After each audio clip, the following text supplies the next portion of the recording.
സ്വാതി തിരുനാൾ മഹാരാജാവിന്റെ കൊട്ടാര സദസ്സിനെ പോലും തന്റെ അസാധാരണ ബുദ്ധിശക്തി കൊണ്ട് അമ്പരപ്പിച്ച ആ 9കാരൻ ആരായിരുന്നു?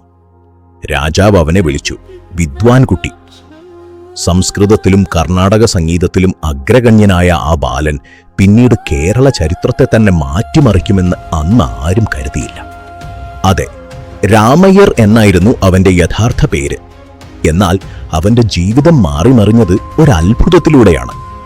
വിദ്വാൻ കുട്ടിയുടെ അമ്മയ്ക്ക് മാറാരോഗം ബാധിച്ചപ്പോൾ ക്രൈസ്തവ മിഷണറിമാരുടെ പ്രാർത്ഥനയിലൂടെ അവർക്ക് അത്ഭുത സൗഖ്യം ലഭിച്ചു.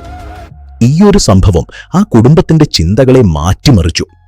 രാമയ്യരും കുടുംബവും ക്രിസ്തുമതം സ്വീകരിച്ചു. രാമയ്യർ റെവറൻഡ് യൂസ്റ്റോസ് ജോസഫായി മാറി. പക്ഷേ കഥ അവിടെ തീരുന്നില്ല. വിദ്വാൻ കുട്ടി ക്രൈസ്തവ ആരാധനകളിൽ ഒരു വലിയ വിപ്ലവം തന്നെയാണ് നടത്തിയത്. അതുവരെ സാധാരണ പാട്ടുകൾ മാത്രം പാടിയിരുന്ന സഭകളിലേക്ക് അദ്ദേഹം കർണാടക സംഗീതത്തിന്റെ ശാസ്ത്രീയ ഈണങ്ങൾ കൊണ്ടുവന്നു. മലയാളം, തമിഴ്, സംസ്കൃതം, ഇംഗ്ലീഷ്, ഗ്രീക്ക് എന്നീ 5 ഭാഷകൾ കൈകാര്യം ചെയ്തിരുന്ന ഈ ജീനിയസ് 300-ലധികം അനശ്വരമായ ക്രൈസ്തവ കീർത്തനങ്ങളാണ് രചിച്ചത്. നിങ്ങൾക്കറിയാമോ, 1895 മുതൽ ഇന്നുവരെ, അതായത് കഴിഞ്ഞ 130-ലധികം വർഷങ്ങളായി ലോക പ്രശസ്തമായ മാരാമൺ കൺവെൻഷന്റെ സമാപന സമ്മേളനത്തിൽ ഒരൊറ്റ പാട്ടേ പാടാറുള്ളൂ. അത് വിദ്വാൻ കുട്ടി രചിച്ച സ്തുതിപ്പിൻ സ്തുതിപ്പിൻ യേശുദേവനെ എന്ന കീർത്തനമാണ്. ആ പാട്ടില്ലാതെ ഒരു മാരാമൺ കൺവെൻഷനും പൂർണ്ണമാകാറില്ല.